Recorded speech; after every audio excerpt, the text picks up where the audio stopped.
2008 നടന്ന മുംബൈ ഭീകരാക്രമണത്തിലെ പങ്ക് സമ്മതിച്ച് മുഖ്യ സൂത്രധാരൻ തഹാവൂർ റാണ പാകിസ്ഥാനിൽ ലഷ്കർ-ഇ-ത്വയ്ബയുടെ പരിശീലന ക്യാമ്പുകളിൽ റാണയും ഹെഡ്ലിയും പങ്കെടുത്തുവെന്നും വെളിപ്പെടുത്തൽ.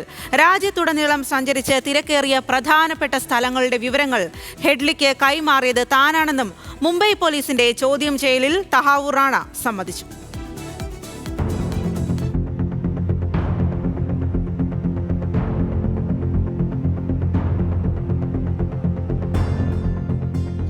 മുംബൈ ക്രൈംബ്രാഞ്ചിനാണ് തഹാവൂർ റാണ മൊഴി നൽകിയത്. 2003-നും 2004-നും ഇടയിൽ തനിക്കും സഹായും സുഹൃത്തുമായ ഡേവിഡ് കോൾമാൻ ഹെഡ്ലിക്കും പാകിസ്ഥാൻ കേന്ദ്രമായി പ്രവർത്തിക്കുന്ന ലഷ്കർ-ഇ-ത്വയ്ബയുടെ പരിശീലനം ലഭിച്ചിട്ടുണ്ടെന്ന് മൊഴിയിൽ പറയുന്നു. 3 പരിശീലന ക്യാമ്പുകളിൽ റാണയും ഹെഡ്ലിയും പങ്കെടുത്തു.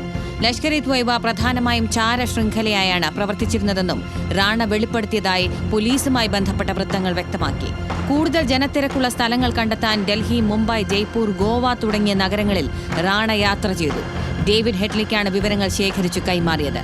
ലഷ്കർ-ഇ-ത്വയ്ബയോട് കൂറുള്ള പ്രവർത്തകനായി താൻ പ്രവർത്തിച്ചുവെന്നും റാണ മൊഴി കൊടുത്തു. ഭീകരാക്രമണത്തിന്റെ ആസൂത്രണത്തിനായി മുംബൈയിൽ ഇമിഗ്രേഷൻ സെന്റർ തുറക്കാനുള്ള ആശയം തന്റേതായിരുന്നുവെന്നും റാണ പറയുന്നു. മുംബൈ ഭീകരാക്രമണത്തിന് മുൻപുള്ള ദിവസങ്ങളിൽ താൻ മുംബൈയിൽ ഉണ്ടായിരുന്നുവെന്നും റാണയുടെ മൊഴിയിലുണ്ട്. 2008 നവംബർ 20-നും 21-നും മുംബൈയിലെ ഹോട്ടലിൽ തങ്ങി. ആക്രമണത്തിന് തൊട്ടുമുൻപ് ബീജിംഗ് വഴി മുംബൈയിലേക്ക് കടന്നു. നീണ്ട നയതന്ത്ര പോരാട്ടത്തിന് ശേഷമാണ് തഹാവൂർ റാണയെ ഇന്ത്യയിലെത്തിച്ചത്. ഡൽഹിയിലെ തിഹാർ ജയിലിൽ NIA കസ്റ്റഡിയിലാണ് തഹാവൂർ റാണ ഇപ്പോൾ.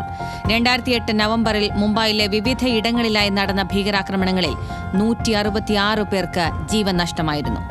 News desk, news Malayalam.